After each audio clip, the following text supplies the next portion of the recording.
took a strong stance against the poaching of elephants and rhino and the selling of their horns and tusks this week. Kenyan President Uhuru Kenyatta made a statement by setting fire to a giant pile of 15 tons of elephant ivory and has promised to destroy the East African country's entire stockpile of tusks by the year's end.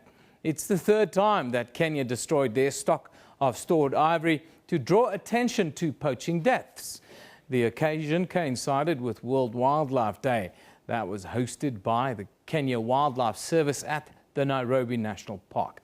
Higher demand for ivory is fueling the elephant killings by poachers, not just in Kenya but across the continent. Save the Elephants said last year 100,000 elephants were killed between 2010 and 2012. Now, China has imposed a one-year ban on ivory imports amidst criticism that its citizens' huge appetite for ivory threatens the existence of Africa's elephants. Now, our East African correspondent, Sarah Kimani, joins us on the line from Nairobi in Kenya. Very good morning to you, Sarah. Good morning to you, Adam. Sarah, a very strong stance and gesture by President Kenyatta. What has the reaction been by everyone in Kenya really after burning this massive stockpile of ivory? Well, our conservationists have supported President Kenyatta's move, saying that it is a symbolic gesture that is going to send the right message that poaching and trade in ivory must stop.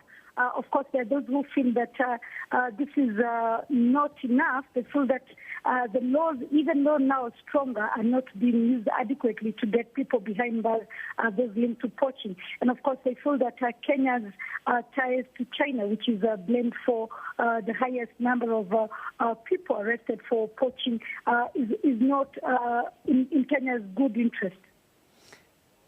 A fantastic symbolic gesture to burn the stock. But the real fight should really be taken to the poachers in Kenya. Where is Kenya in the fight against elephant and rhino poaching? Well, the country has made huge strides. Take, for example, now the law is very strict in terms of the number of years somebody can go behind bars, up to 10 years if you're found with ivory. And just this last year, towards the end of last year, a Kenyan who is linked to poaching in the East African region was actually extradited to Kenya, where he's now facing charges of illegal trade in ivory and poaching and being found with ivory. And so he's facing those charges. He's applied for bail several times, and the Kenyan government has appealed and said that he should not be given bail. So he's still behind bars. Kenya, in most cases, is seen to be very firm. And the passing of these laws, of course, seen as one of the reasons.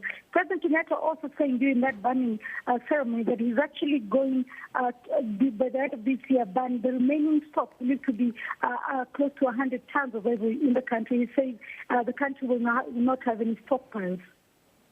Now, 100,000 elephants is estimated to have been killed in the last couple of years on the continent.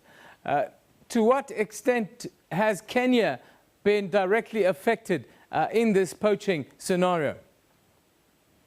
It has been affected greatly. Take, for example, the statistics we have from the Kenya Wildlife Service says that 164 elephants were killed last year, more than 300 the year before. But is that last year, among the elephants that died is an iconic elephant called Satao, one of the oldest in Kenya and probably in Africa, showing the boldness and probably the heartlessness of these poachers. Kenya indeed has been affected greatly by poaching. And Sarah, what has been the reaction internationally, especially from the World Wildlife Fund, to this gesture of burning the stock? What are they saying? Among the people who witnessed the burning of the ivory, actually, the stockpile was the U.S. Embassy, the UK Embassy officials, the United Nations actually was their UNEP, and they all support this. They said this is a bold move by Kenya.